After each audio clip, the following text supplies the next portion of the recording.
В отделе внутренних дел Сибая прием граждан с участием членов общественного совета при отделе МВД проходит ежеквартально. В среднем каждый раз обращаются до 10 граждан. Проблемы людей разнообразны. Председатель общественного совета Артур Медбаев и начальник отдела внутренних дел России по городу Сибая Константин Котелевский всех внимательно выслушали и постарались многие вопросы решить на месте. Стоит заметить, что часто горожане задают вопросы не личного, а скорее общероссийского характера. К примеру, на этот раз было обращение по поводу роста тарифов на коммунальные услуги. Часть вопросов касалась дел, расследуемых на данный момент сибайскими полицейскими.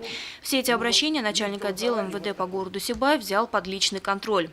С учетом завершения рабочего года состоялось и итоговое заседание общественного совета, на котором были озвучены результаты деятельности за минувшие 12 месяцев.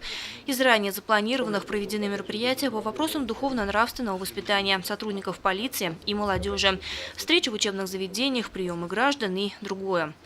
Добавим, что представители совета вносят свой вклад в решение наиболее важных вопросов, касающихся деятельности полиции. На итоговом заседании также был намечен план работы на 2018 год.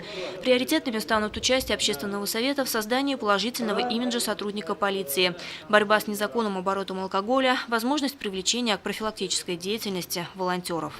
Лена Кириллова, Айгуль Хамитова, Али Кадыров, Любовь Карпова, телекомпания СТВ.